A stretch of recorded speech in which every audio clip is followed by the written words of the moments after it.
Welcome, everyone. It's Angelo Robles, host of the Angelo Robles podcast and the founder of Family Office Association. Today, will current tech companies become obsolete? The rise of Web3 and how to invest in Web3 and Web3 projects. It features Jonathan Hochman, co-founder of UNS Project. So to give a little context, you all know by now that I'm very active in the world of crypto and digital. Ironically enough, I never really had a guest other than a brief mention of past 100+ guests on crypto and broadly digital, where we really did a deeper dive, I guess you could say, into Web3, which really is the underlying foundation. Well, I could argue blockchain, but relative to everything that we're kind of talking about now, what's going on in the creator economy and DAOs, the rise of digital assets. So this is incredibly timely.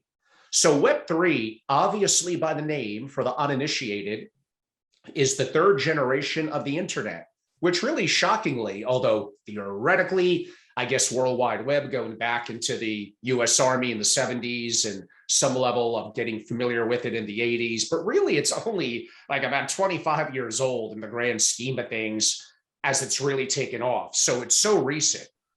So Web3 encompasses technologies that encompass digital assets, decentralized finance, blockchains, tokens, DAOs. Together, these tools enable what I would say is a new form of human collaboration. I think the legendary VC, Chris Dixon, who's always eloquent with his words and probably the #1 thought leader on Web3, states that it's internet owned by the builders and users, orchestrated with tokens. Just love that definition. Jonathan Hochman, how are you? Good, thank you, Angelo. Why don't I start with what does Web3, what would be the definition to you? What does it mean to you? So that's a great question because Web3, really there were a few definitions have been historically used. The oldest is the semantic web, which was something that was put out there in about 2006. That's not what we're really talking about today. We're talking about the definition that was initially proposed in 2014 that really talks about using decentralized applications and tools to return power back to the user so that the user becomes the center of the experience and has some control. So this is envisioned to use technologies like blockchain, token, DAO. It can also involve Metaverse. So it's something where the user is creating their experience online. The users can interact more peer-to-peer rather than having everything being mediated and controlled by a big platform. So I think to better understand Web3, we need to have a basic foundation into what was Web 1 and Web 2. If you could give a little context to that, please. So the way I look at it is Web 1 started in approximately 1994 with the public World Wide Web becoming available. At that time, it really was about just putting up a website. It was brochureware. People were thinking in terms of the old print media and, okay, how do we take print media and put it online? How do we advertise? So there were banner ads. And how do we find websites? Well, we have directories like Yahoo. That gave way in the sort of wreckage of the dot-com bubble and bust to Web 2, which I think was somewhere in the noughts. All right, mid-noughts, where we saw the rise of social media, Facebook, user-generated content, big platforms.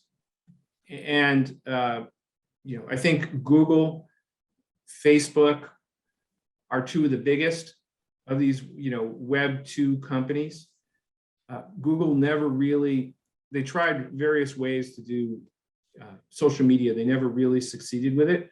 Facebook, it seems like, was the most successful in social media. They have roughly, I think, a 20% market share of online advertising, and Google has something like 40%. So those are the two biggest players. And the business of Web 2 is really about monetizing attention. So you get people to come and look at your media. and you try to learn something about them, and you try to do very targeted ads, because targeted ads are worth to publishers a lot more than untargeted ads, right? Something like 10 or 12 times more. So the Web 2 is really driven by this data economy, all right? So when you put some content online, you get eyeballs, and there's really three parties involved. There's a publisher who's putting the content online and trying to make money from it. There is an advertiser who's buying some ads through an ad platform. And then there's generally a data broker. There's someone who's got some data about the user that can be used to select the appropriate ad at the right time, the right moment, show the right ad. That's the Web 2 business model. This is somewhat breaking down now. Oh, for sure. I mean, some people define it as a real simple definition. Like you said, Web 1 was kind of an online brochure, so kind of read only. Web 2 brought in read and write. It was absolutely more interactive. The new adaptation, Web 3, is read, write, and own. And that's a huge difference as part of the creator economy. And maybe some of the audience really doesn't understand.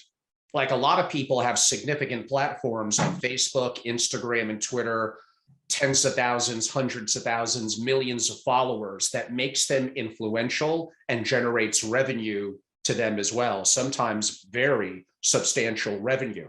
And what control do they have over one of those organizations effectively censoring them or deplatforming them? Zero. It happens all the time. They're effectively being censored. So you have these Web 2 companies, some you already mentioned, effectively making internal decisions as to what's appropriate to say, limiting the pure dissemination of information. And in theory, we'll get to the reality of it, but Web 3, if it progresses to what we hope it does, is going to allow much more creative freedom and flexibility and ownership of content and profitability for creators.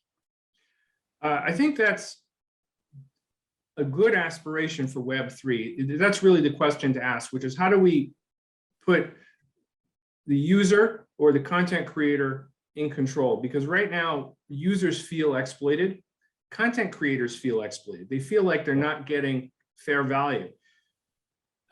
There's a great comic on the Oatmeal, right? The Oatmeal is this internet comic, and he did a comic about having his own website, and people would come and look, and then Facebook invited him and said, hey, come here and post your content here, and you can get more eyeballs. So people moved their content to Facebook, and they were doing great, and then the algorithm changed, and they no longer would get that sort of organic traffic. The only way they could get traffic is if they paid Facebook for the traffic. So it's this great thing that's wonderful while it's free, and then you get hooked on it, and then you have to pay for it. And you really don't own your media anymore. They own your media, and they're making you pay rent to get attention for the stuff that you're producing, and they're making the money from it. You used an excellent term. On all those platforms, you're effectively renting space. With Web 3, if it becomes what it likely will, it's a matter of time, you own. And that's what I mean from being a creator. It's not just being an artist. We may get into NFTs later from digital art. It's poetry, it's writing, it's videos, it's content, it's your thoughts. It could be effectively what we now call a tweet, which is really not that many characters, but you'll literally have ownership of it. I don't know if the audience quite gets that as much as I would perhaps like them to, but maybe that's somewhat on me. You mentioned Facebook before. And those are wonderful platforms, mainly Instagram for me. So I respect what they've done. Just think how powerful they are. Facebook has and broadly the Facebook empire, well over 1 billion users. Like, that's basically what, like 1 in every 6 people, I think it's 1.4, 1.5 billion, like 1 of every 5 or 6 people around the world. They're bigger than any nation. Think how influential and powerful that is, which is one of the reasons why the US government was not too down with them looking to do their kind of stablecoin version of the Libra. I was fascinated by the project, and we'll see how those things will evolve moving forward in the future. But would that have made Facebook more powerful than nations? It already is to some degree. That would have took it to another level. Well, Facebook, we have problems with Facebook because Facebook in some sense has helped destabilize nations. I mean, people can go on Facebook and manipulate it by creating an army of fake accounts. They can push propaganda, they can buy ads, they can sway public opinion, and they can use it as a tool to actually change the results of an election. And that's a little bit scary. Right. We don't know how their algorithms work. They have secret algorithms which affect the public, they affect people. Instagram affects the mental health of teenage girls. We know that from research. And we don't know what the algorithm is. We don't know what they're doing. They're actually conducting experiments on people without really having a good disclosure of what these experiments are. What are these algorithms? How are they manipulating us? And I think that people are fed up with it. People want to see a new paradigm. They want to see the internet work for them rather than against them. I don't think we're going to get into the metaverse today. So we're both still using the terminology Facebook. It's so ingrained. Of course, we know the name is Meta. Meta makes up part of my Instagram name. My Instagram profile is Angelo Robles Meta, and I'm very active and very intrigued by the metaverse. So I will give credit from multiple perspectives. I have great respect for Mark Zuckerberg as an entrepreneur. And like I said, very intriguing, the project that they looked to make happen didn't happen, but I wouldn't say it's totally shelved. We'll see how that plays out. But the strategic move going from Facebook to Meta very quickly and getting very active and involved in the metaverse. Now, you and I may argue more of a centralized metaverse. We'll get into some of that shortly. But again, from strictly a business perspective, I think it was a brilliant move. You know, I want to talk about some of the precursors to Web3. There are a couple companies and businesses out there that are actually maybe a little ahead of their time. And I want to see what you think about this, but I'd like to know, for example, you know, what do you think about Wikipedia? Wikipedia is, in my mind, a little bit different than most other social media websites. And in other words, every contribution is labeled to the contributor. So you in effect donate your contribution, but you get credit for it. Every single edit you make is traceable to you.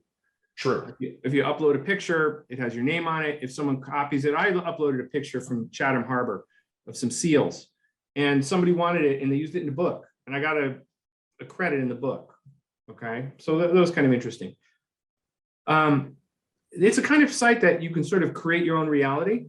Another one is Minecraft, you know, which was, you know, it's popular 10 years later. It's still popular. Kids are setting up Minecraft servers. They build their own world. They invite their friends. You can create a little program inside of it. It's actually a Turing complete game.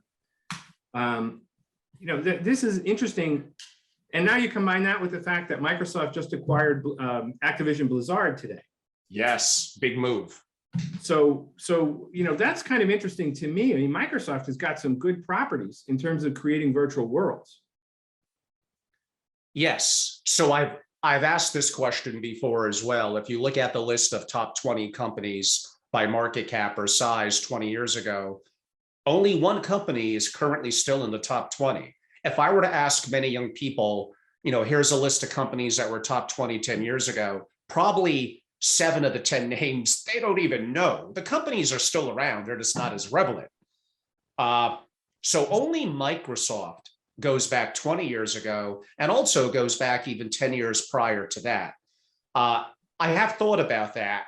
Like when you look at the FANG, although they'll need to be renamed with Facebook now Meta, plus Tesla and Microsoft, what will that look like in 10 years? What companies will still be standing as a top, whatever, 7 or 10 company? And you look at Microsoft and what Facebook now Meta has done, it's hard to imagine a world where they're not going to be a top 10 company. I'm not as sure about some of the others. We'll see how they evolve. I think the others, it may depend upon what acquisitions they make. You know, what do they buy and what do they build? What do they put together? I mean, I can certainly see Meta going out and acquiring some fill-in technologies and making a very good product for people to conduct virtual meetings, right? You know, you have Oculus, you can create some platform that people can use, like Zoom only better, maybe they acquire Zoom, okay, and merge all this stuff together and make a really good virtual reality that people can use instead of having to travel and fly around and burn jet fuel. So I could see ways that people could, with a company like Meta, how they could turn that into something. But they have the money, they have the capital. It depends if they have the vision. Right. There may also be limitations on what, like antitrust, in terms of what they're going to be able to buy to add to their mix. And we could debate that as well. Is that good? Is that bad? Is that anti-capitalism? Is it needed so they don't have a monopoly? I suppose I could take either side of that argument. We may save that one, if not for later, for a different time. But there's a big issue of what we're discussing that I think we've been going around a little bit. Let's just jump right into it. All of this became possible, what Web3 could become. Cryptocurrencies, DAOs, everything relative in a digital asset space with one thing, and that's the blockchain.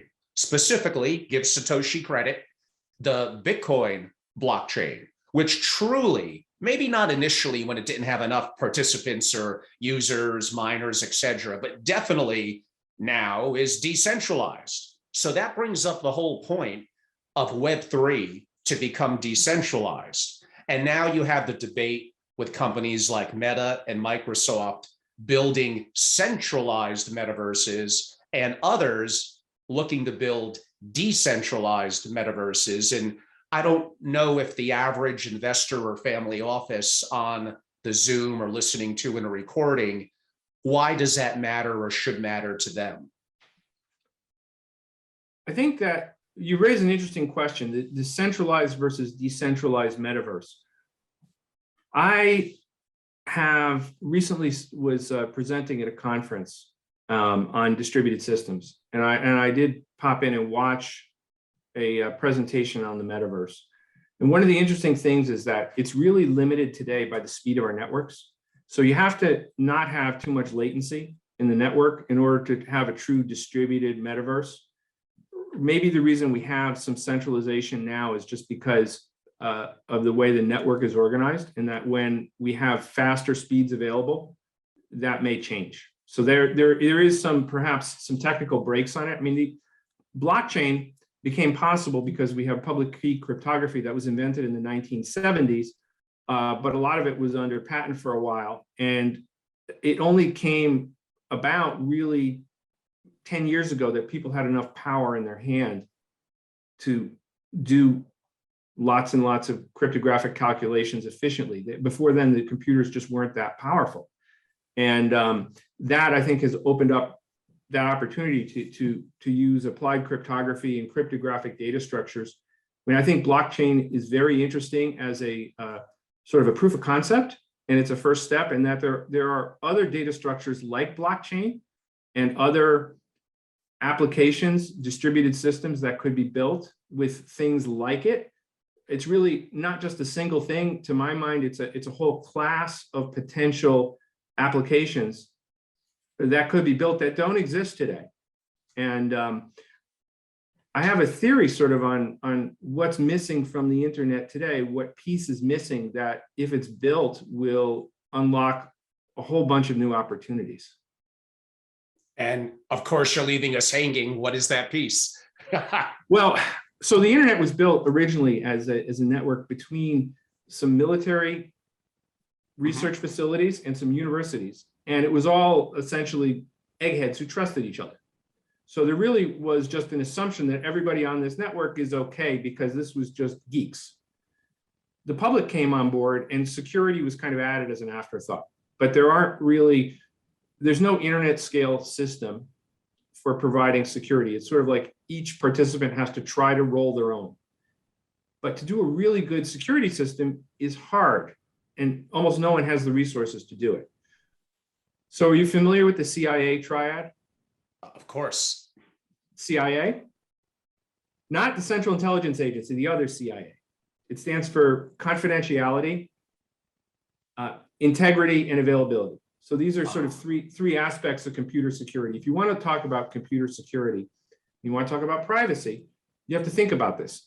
confidentiality, keeping private information private, integrity, making sure that the data hasn't been manipulated, falsified, forged, misinformation, okay? All these terrible things. And then there's availability, denial of service attacks, you know, the malware that locks up your computer and, you know, encrypts all your data and you can't get at it. I mean, this stuff is a question of availability, all right?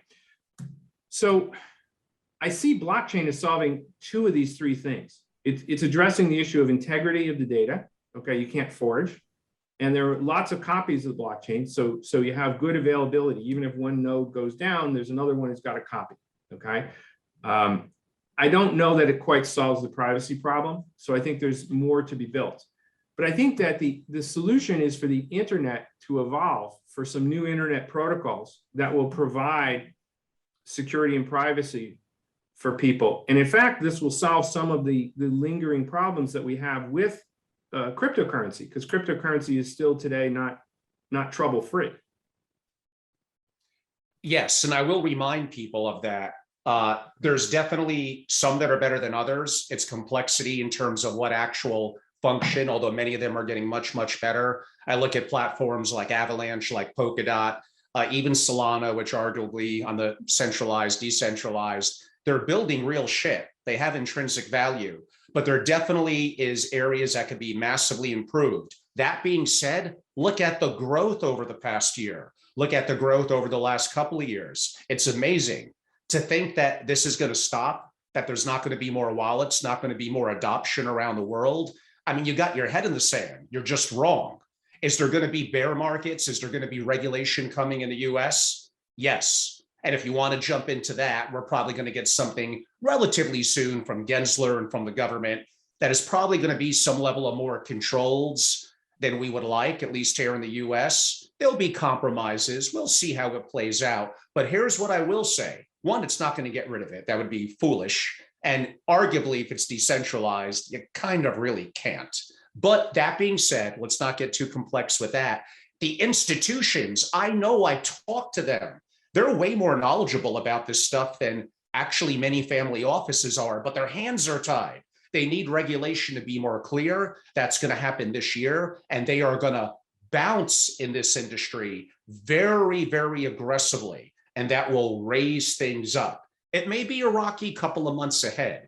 That's the volatile nature of crypto.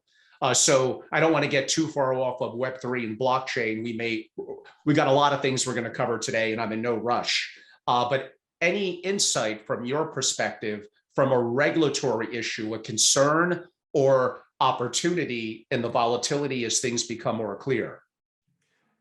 Yeah, so I have my concerns about law. I'm a big fan of rule of law. I work in the legal system. I work as a consultant in high stakes litigation. So I've seen from the inside an awful lot of disputes and how they get resolved. No matter how much we try to write code that's accurate, if you have code, you have bugs. And there will be things that go wrong. There will be unanticipated situations that come up. In Denmark, there's a great expression, all tricks will be tried in love and business. So anytime you're doing business online, there are people who will find clever ways to defeat whatever security you have. There's no such thing as perfect security. You can't build perfect security. We can build much better than we have, but it won't be perfect. And there are going to be problems. And there'll always be these things that get around the edges of the system and get in behind the system. And you need at some point to be able to take people to court and rectify these problems. And we need to have rule of law, because as investors and as you know, sort of wealthy, privileged people, rule of law is a good thing. Lawlessness is a very bad thing. Lawlessness ends poorly for all of us. We do not want to have a situation of lawlessness. And that is a question. How do we ensure that Web3 is subject to rule of law without stifling it with excessive bureaucracy and arbitrary rules and politics, politicization of things? You know, that's a real question. Yeah, that is a real question. And I may disagree with you a little bit, although I hear what you're saying. I get it. Without a society that has a rule of law, all advantages you think we would have here in the US, yet we still may mess it up. So, okay, I'm going to get the hate now in emails and messaging, but look at the things we're talking about, which is so complex. You and I are researching and in this 6, 8, 10 hours a day. And literally for me, it's at least that. And sometimes a week later, what I knew was outdated. We have a president who's almost 80 years old. The average US senator is 64. They're not representing an understanding for the most part of the things we're talking about. And we have a rising generation, a massive generation of Gen Z and younger millennials that kind of gets it. And they will be in a position of power and political authority somewhere over the course of the next 2 to 10 to 12 years. And you look at a country like India, like Indonesia, like broadly the Middle East, where they're really young there. Their population's very young. There's lots of dynamic factors going in where we may over-regulate it, and that could cause it to stifle and not to grow and be a major issue, I think, for the US. We'll see how that plays out. Yeah, I don't disagree with you on that we have a problem with our government in that, I mean, there's been a study recently that showed that public opinion has no correlation with what laws Congress passes. There's literally no correlation. It just doesn't matter. Like, they don't care what the public thinks. They just do what they're going to do. That's not good. I would like to see the internet evolve to the point where we could actually vote online. Okay. When we can vote online, my job will be done. Okay. That's sort of, why can't we vote online? Why can't I register a key and be able to prove it's me at a website and register a vote? Why do I have to go to some location to a voting machine on paper and they scan it? Why? Everything in our society should be that simple. And if it were, maybe we'd have a more responsive government, because maybe they would actually pay attention to what we think, because maybe we'd be able to do something about them with a direct action more quickly. California has a recall. They can get rid of a governor if they don't like them. Right. Maybe there should be more of that in other aspects of our society so that we would have politicians who actually respond to our concerns and needs. Yes, and I think it's inevitable that it's heading that way, but it may take a little longer than we would like. A little bit back to the origins, I guess you could say, of blockchain and how important that is in Web3. And again, I know we have an audience that some of them are more novice, some mid-level, and some highly advanced. But the concept of decentralization is important to, I think, really pound home and understand. What we're describing in a Microsoft and Meta-led metaverse, and really companies in general, and how tech currently is for the most part in Silicon Valley and around the world, these are centralized companies. They could be shut down, arguably, by the government. Their computer systems could be turned off, and I'm simplifying it. Decentralized, there's not a single point of failure. There's not one CEO to put in jail. There's not one computer to take down. It depends on the size of the network. That absolutely is going to play into it. But the whole concept of by the people, for the people, really is what decentralization is. Why don't I leave it to you to comment? And I have about 1 million follow-ups. Okay, so I have 2 thoughts on decentralization. One thought is that it's very important that the way I view decentralization is not that there aren't some services on the internet where a bunch of people go and I delegate to that service to manage some stuff for me because I trust them. But what's really important is that I should get to choose who I want to trust. I don't want to be put in a situation where I'm forced to trust someone. Okay, that's the problem with centralization. Where you're forced, like I'm forced to go on Facebook because my friends are on Facebook. I don't want to be on Facebook. I want to share my content somewhere, and there should be a way to syndicate it so that the people who want to go on Facebook can, import my feed from some other platform and see it on Facebook. But Facebook is a walled garden. They're not open. Why am I forced to trust Facebook? What if I don't want to be there? Okay, what if I don't want to trust Microsoft? Why should I be forced to trust them? Okay, so that's my view of decentralization. It means you get to choose who you want to trust. You might have an agent because you don't want to do all the technical dirty details yourself. Like you might go to Metamask and you might say, I'm going to trust Metamask to hold some of my secret keys in the wallet they provide. That's fine. If you like Metamask, you can use them, but you should also be able to go somewhere else and get a different wallet if you don't like Metamask.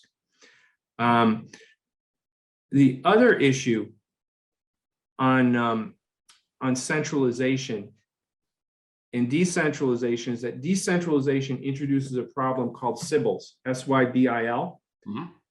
Okay, so you have a problem of vote stacking. Okay, so like let's look at blockchain. We have two kind of basic models, right? There's proof of work, which leads to environmental issues because it burns up a lot of electricity. Which is what Bitcoin is. Mhm. Right, and you also have proof of stake, which could lead to a problem of, if you give votes based on how much money you have, then you have the problem, the golden rule, he who has the gold makes the rules. Absolutely. You don't want that. You might like something though where everybody gets a vote, kind of like democracy. Okay, everybody gets a vote.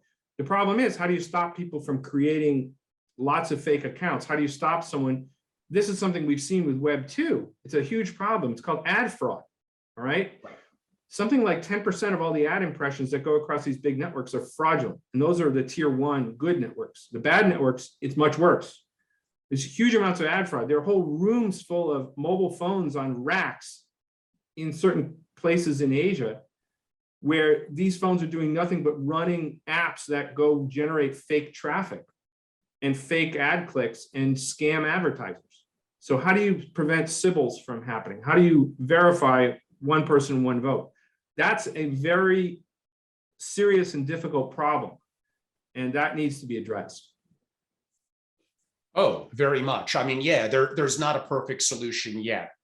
Like you said, proof of work like Bitcoin, very secure, decentralized, but uses a lot of energy consumption. I will add, and not properly monitored by those that monitor, banks, governments, institutions, militaries use a massive amount of energy. But again, the media and the message is what they want it to be, not often reality. But you do mention in proof of stake, potentially, again, who holds the tokens may have it may weigh in their favor. And you could argue many of the things that we're talking about in crypto, like Solana, et cetera, although they did very well on the Nakamoto efficient for being decentralized, there are some things that do leave you scratching your head.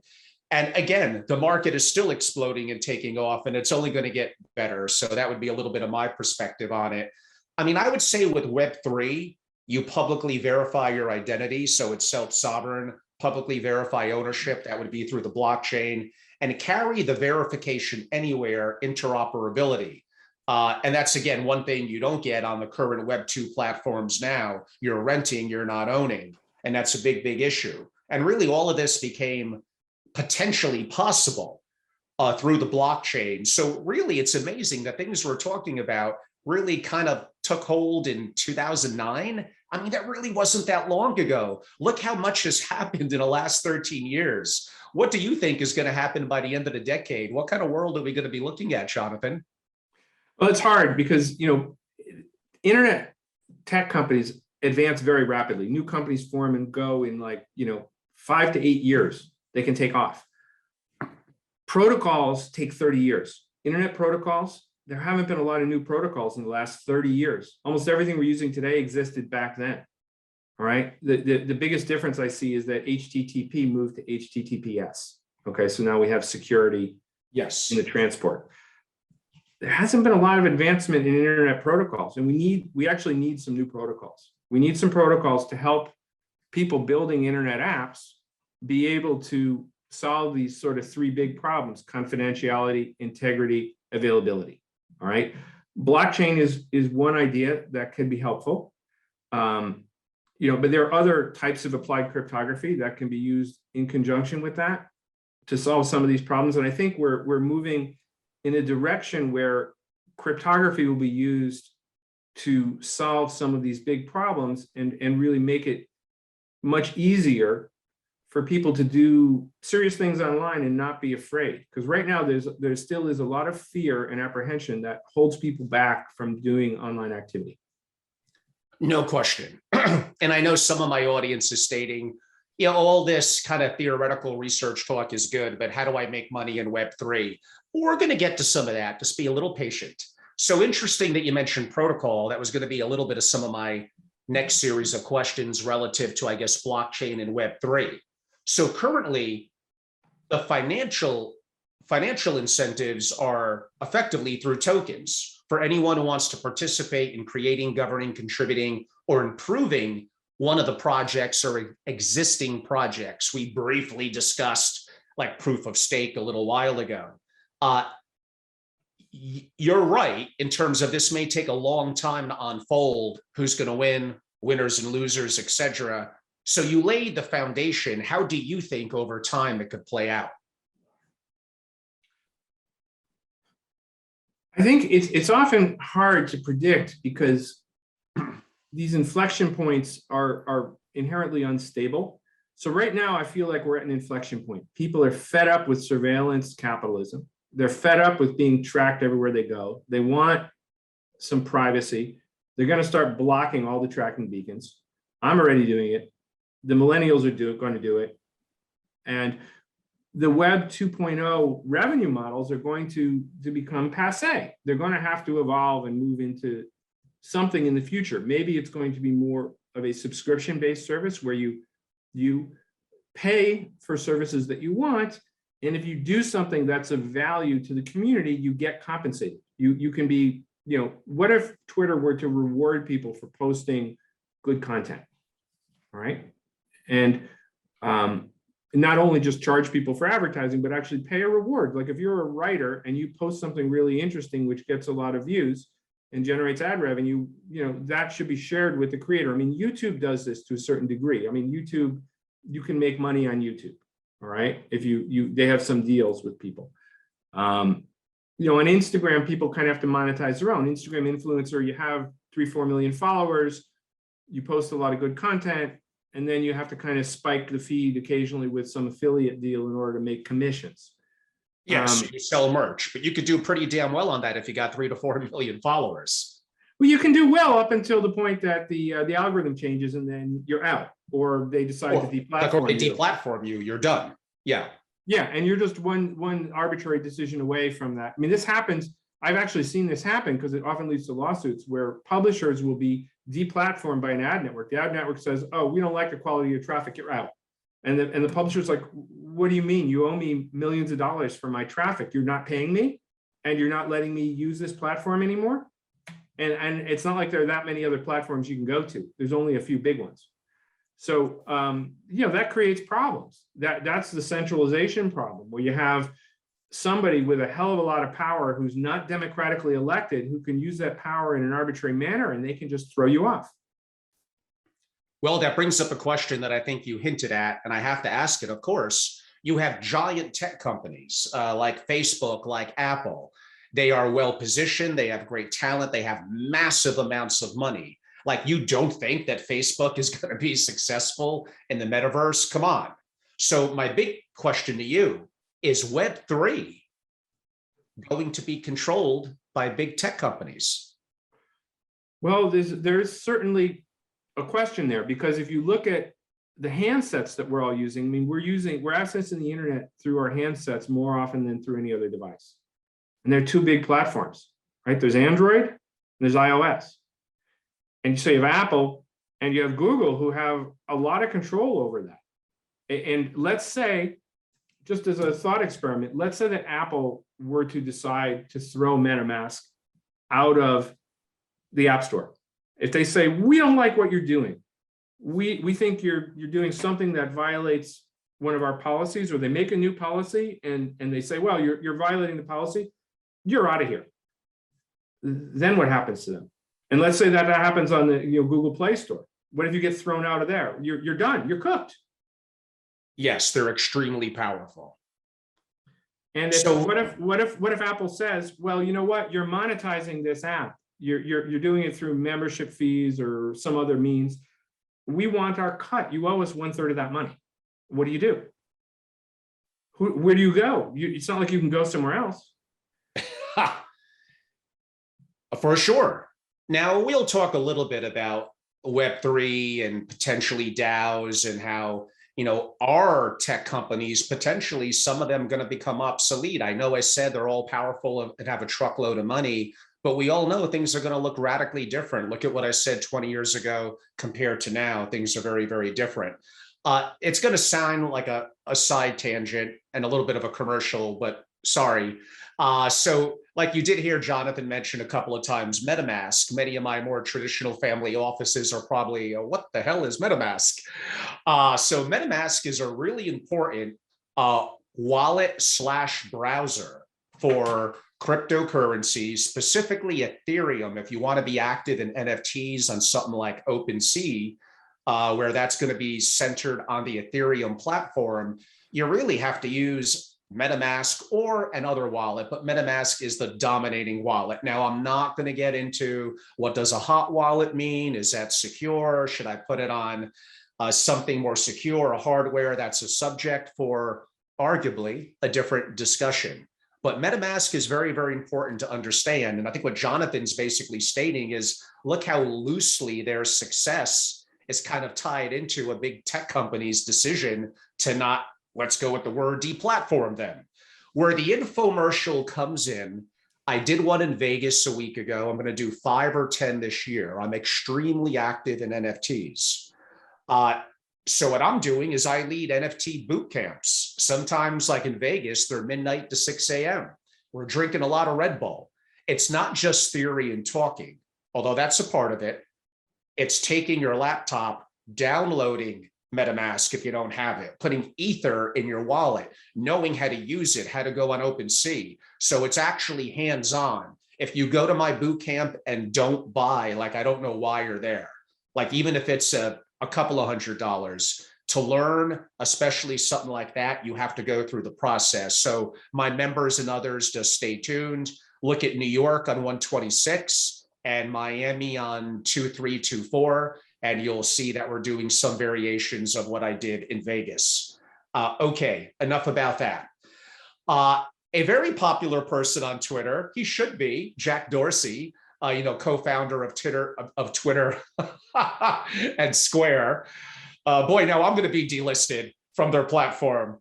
I have great respect for Jack Dorsey, but he basically kind of called web3 bullshit. Now, we could heavily make the argument, yeah, of course it is, because he founded Web2 companies, and these are competitors of his.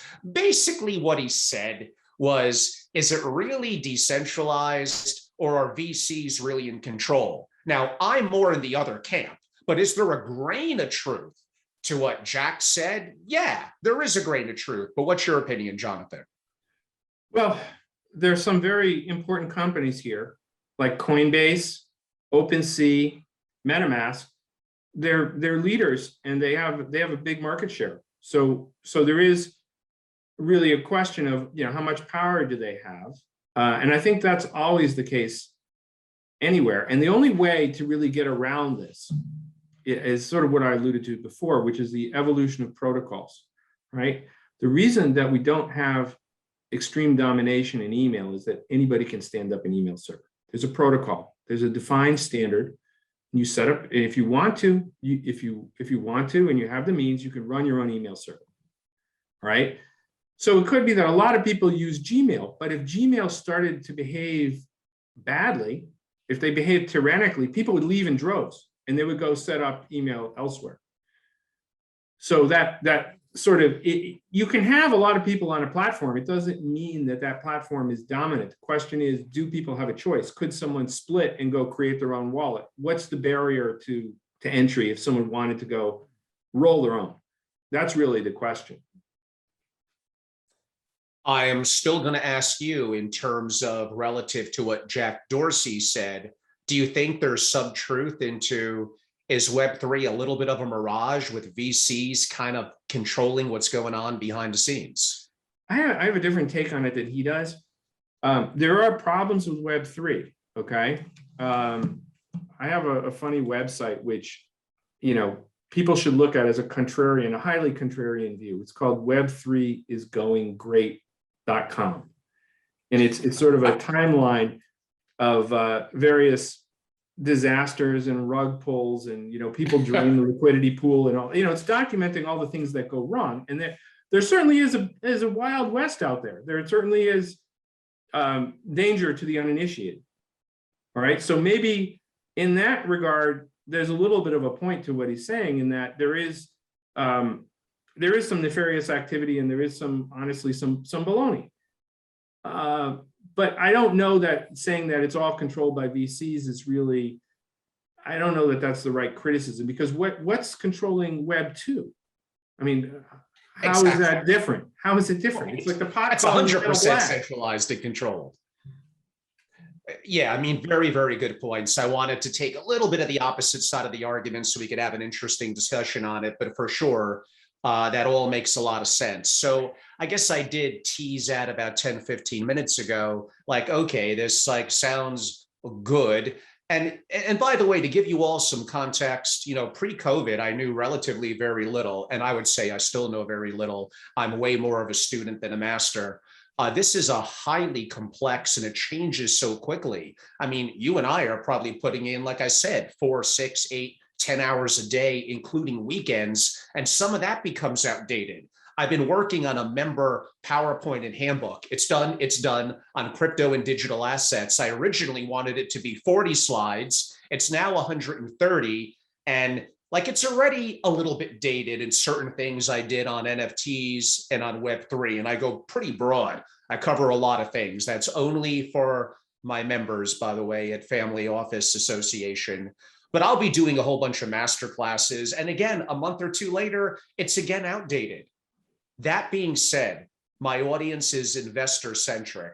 They're going to want to know, how can I get involved in Web3 where I could profit?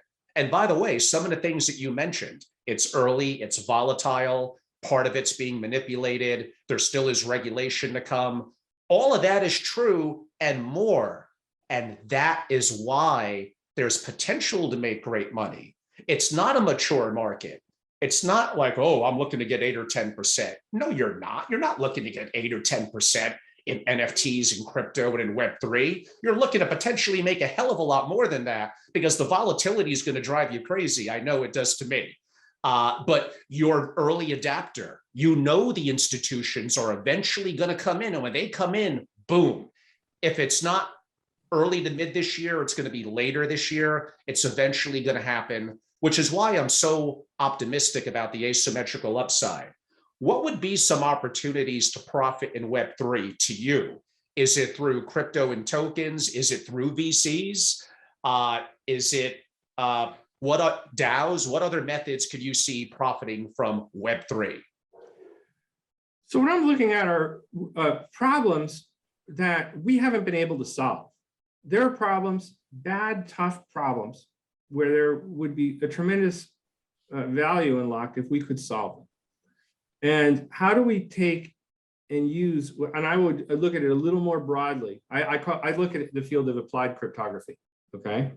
So how do we take cryptography and apply it in cryptographic data structures and protocols? How do we apply this to some real world problem to solve something that has been unsolvable with existing technology?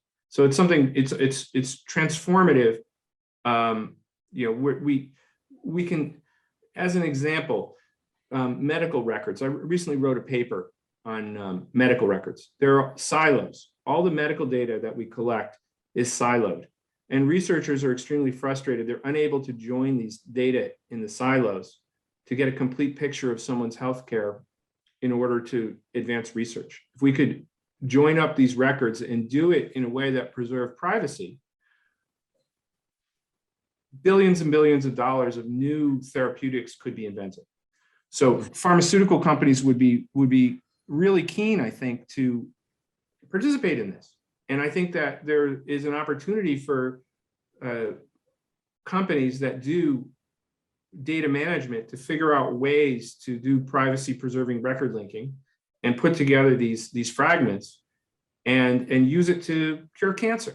All right. And that's something that can be done with applied cryptography, and it's using, actually, you're talking about tokens. I think of them as chips, which are like a lot like a token, but I call it a chip because it's a system that involves some cryptography and digital signatures and passing the thing around through a distributed system and being able to kind of, with privacy preserved, map different records and stitch them together. And that's an example. And there are many, many, many other problems that we could solve using these techniques. And some of them I think are not necessarily obvious. It's not just make a digital currency. That's one thing. But there's 100 other things out there like digital currency that we could do. And most of these people haven't even started to tap them yet. For sure. And again, for those that ask me, like, Angelo, damn it, I think I missed out. Like, I'm too late. I'm like, too late. Like a baseball analogy. I'll agree with you. It's no longer the first pitch at the top of the first inning. That is true. You did miss out on that.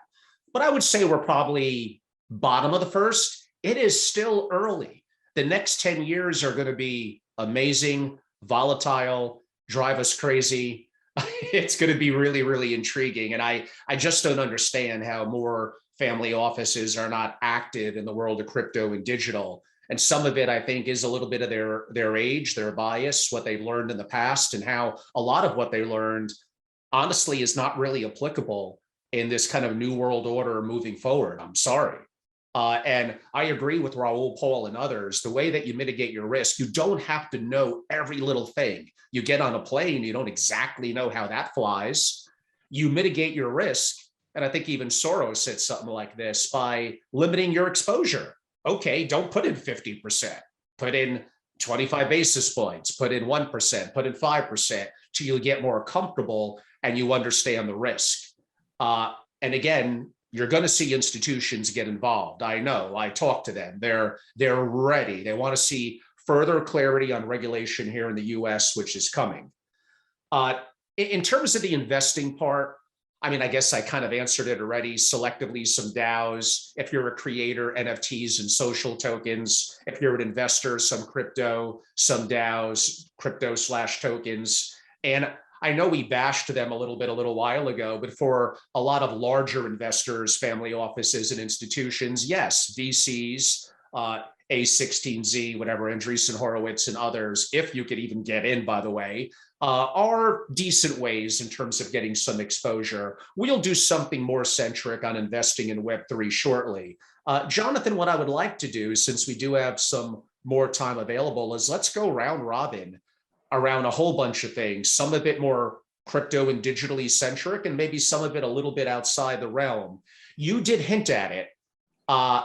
And this does play into crypto and digital and security of wallets. And that would be cybersecurity concerns, which are grave concerns, especially nation states going after you.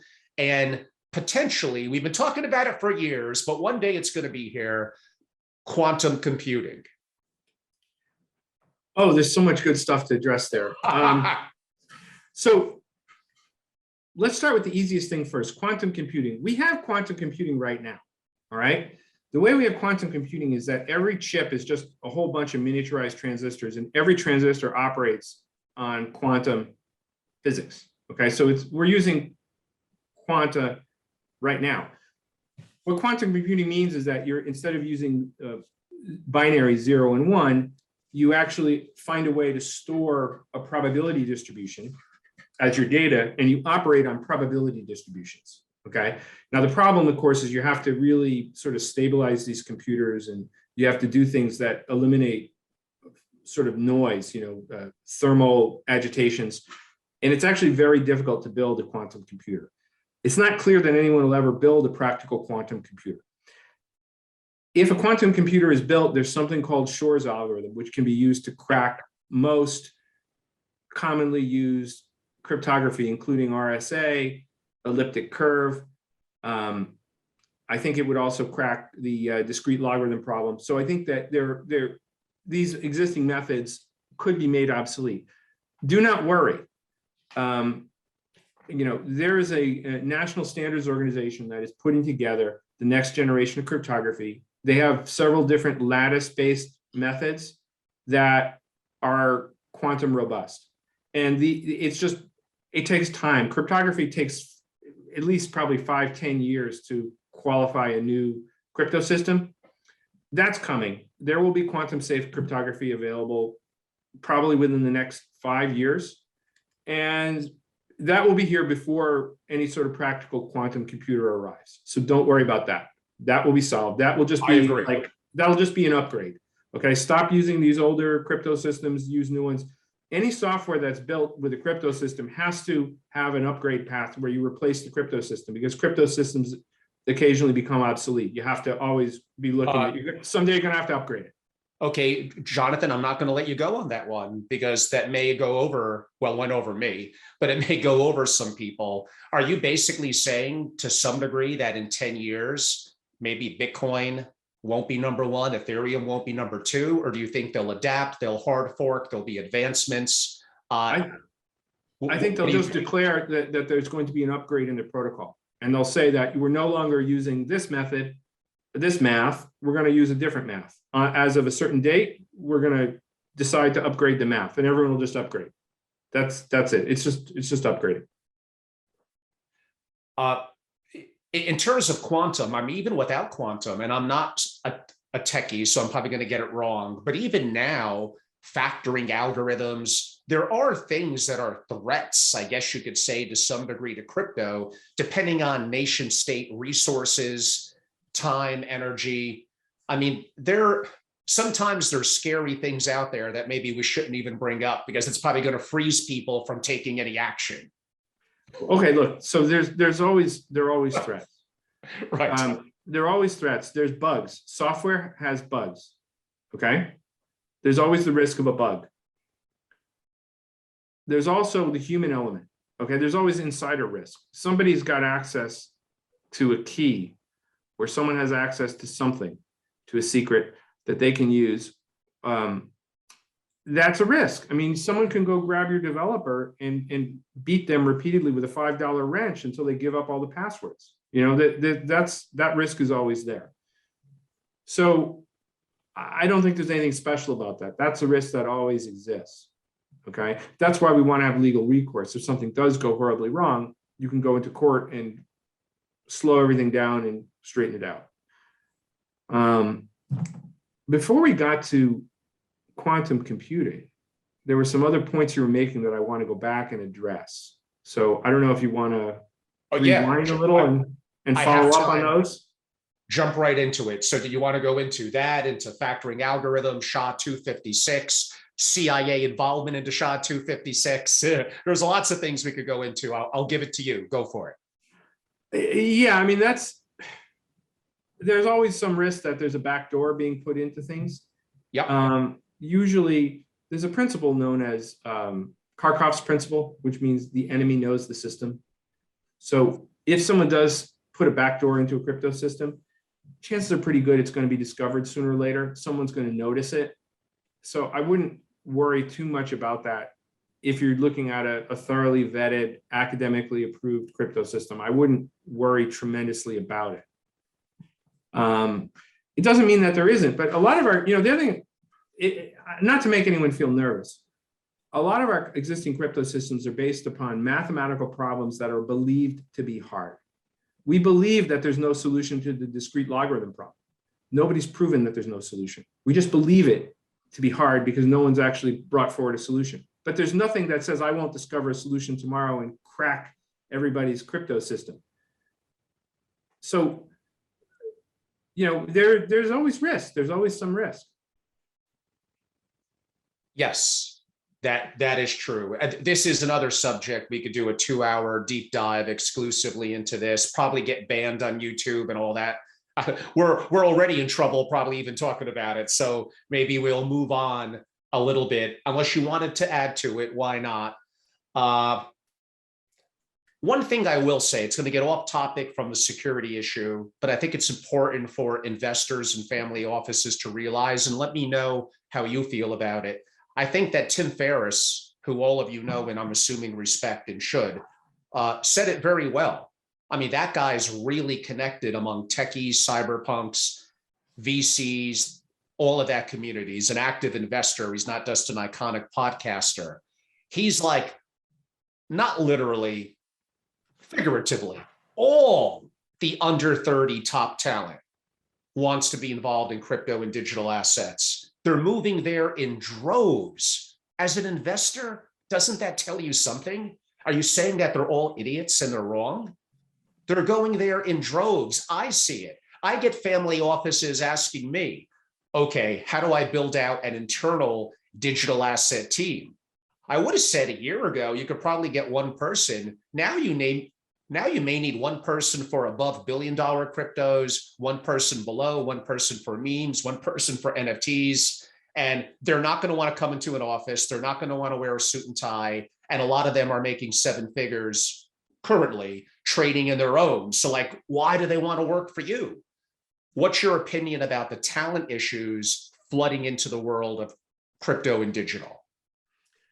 I think that there are still talented people out there. Not everyone has the desire to go out and set up their own shop, and not some people do want stability. They want to have the collegiality of working in a group and being with other people. So there are different values that people have. Some people are in it for the money. Those people are going to go off on their own and do their own thing, and you can't hire them. Some people have other desires. They have other questions that are important, other values. So I think there's always that person is there. There is someone there. You may have to look a little beyond maybe your traditional view of who you're hiring. But I think that there are good people around who can help. And I also think that there's not a tremendous rush. I don't think anyone should worry too much about FOMO. Okay, I think it's not too late to get involved. I think there's good stuff coming, and that I think that being sort of thoughtful and looking into different opportunities and taking your time, I think you can find someone who's dedicated to a cause, who wants to solve some bad social problem, who has an idea how to do it and can make a business around this. And I think that that's a good way to make money. Oh, for sure, for sure. In the remaining time we have, Jonathan, if I had to look at the umbrella of what is kind of within blockchain and Web3, you have so much, and some of them are a little bit more on the periphery, but gaining in steam tremendously.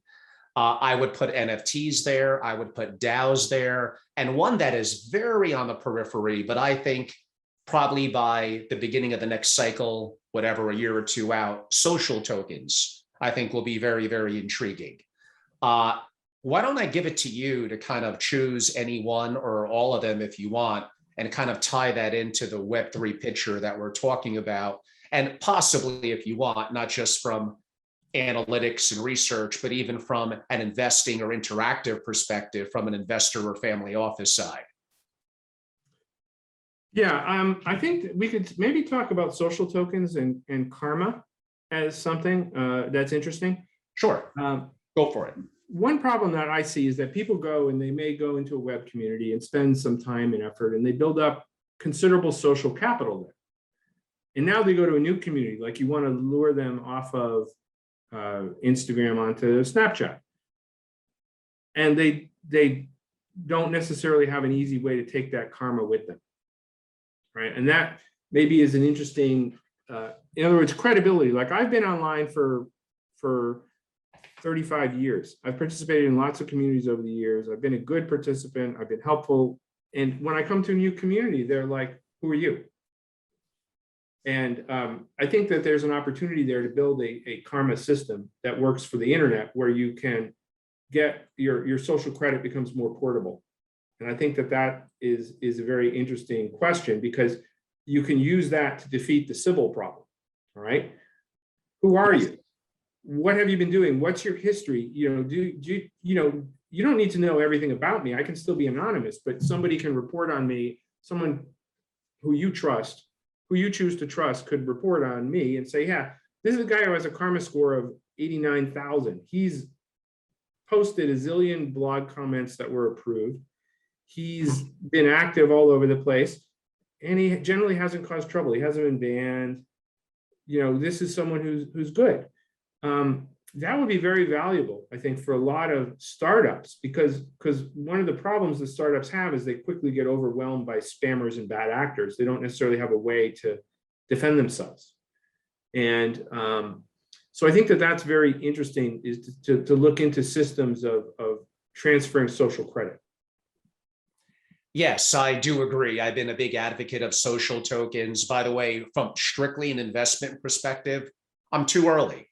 So my investments in social tokens have done terrible. Have I gotten rid of them? No, I've gotten more. And arguably 6 to 12 months, still too early. And no guarantees. So some of the platforms out there, Rally, Friends with Benefits, Chills on the sports side, it's early. I had a pretty moderately deep talk, if you go in my YouTube, with Raul Paul at Real Vision back in December. That was probably maybe 5 or 10 minutes of our discussion, so it wasn't that deep.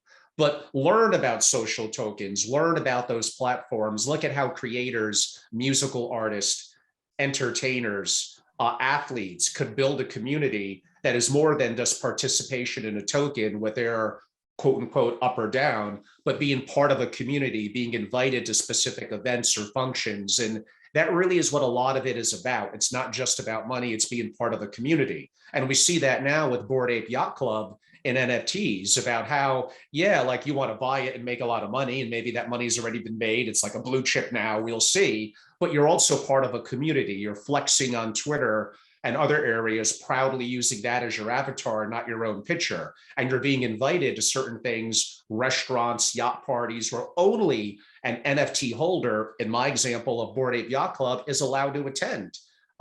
Rarefied air, right or wrong, it is what it is. As we wrap up, did you want to maybe give your opinion about where you think NFTs are headed? Sure. I have one.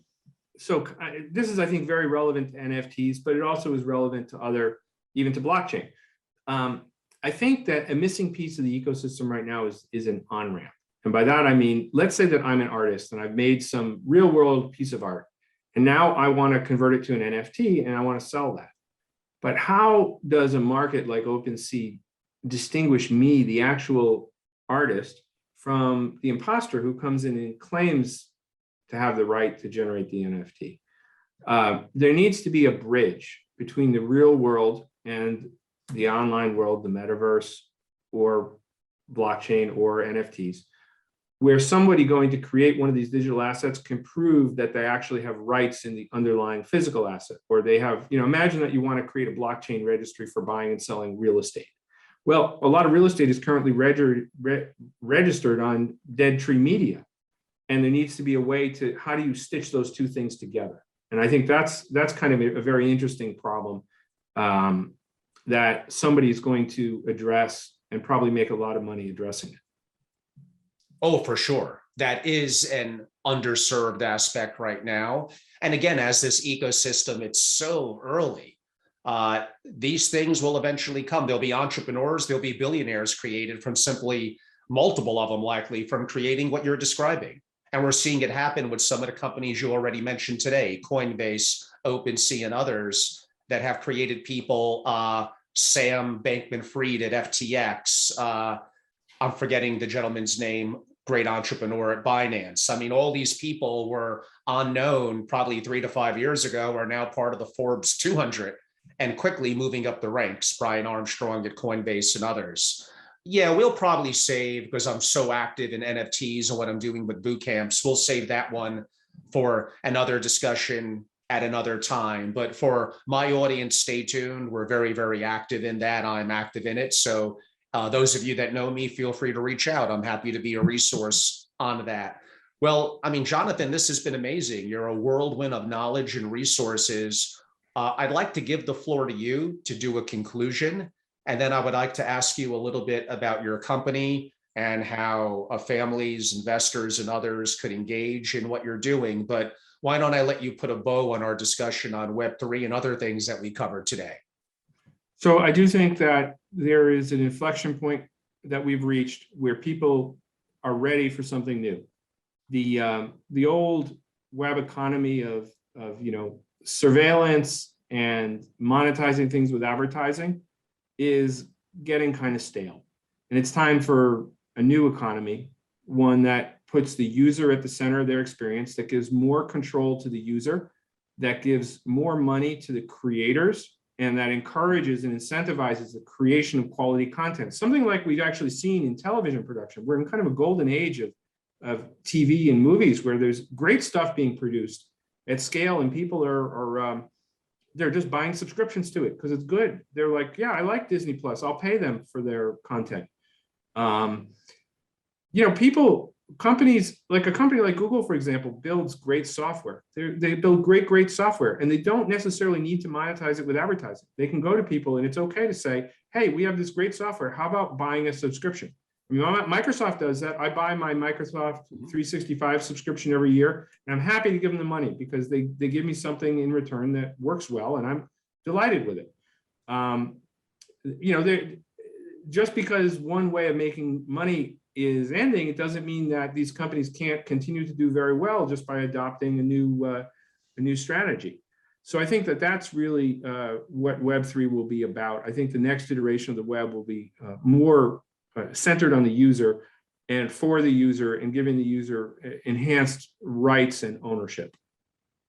Yeah, you bring up a decent point, Jonathan. And again, we have a limited time and we wanted to be a little bit more broad overview of Web3 and some other things. And we did want to cover some things from an investor or family office perspective. We probably didn't dive as deeply as I could. And I've been helpful with some creators, hands-on working with them. And we'll do other programs in the future, more so on NFTs and social tokens, but really the opportunity for broadly Web3 NFTs and social tokens really is for creators, again, not renting on a platform and owning and profiting, and upon the resale, whether digital art or other things via the smart contract on a blockchain, profiting again from that as well, which traditionally classic artists don't do. So there's lots of potential for creators. We'll cover that a little more in the future, so simply stay tuned.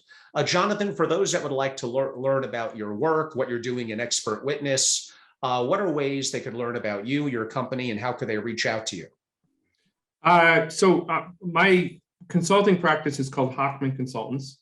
I'm also working on a early stage business called UNS Project. It stands for Universal Name System.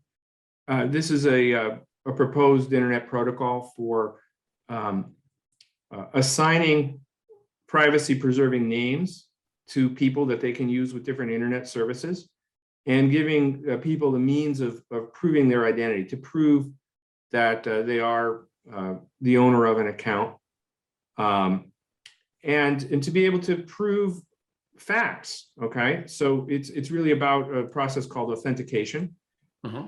This, in sort of our view, is a missing piece of internet infrastructure. It's something that should have been built a long time ago and wasn't. And the lack of this has caused a lot of pain and suffering over the years. And we're hoping that it will improve things for the community.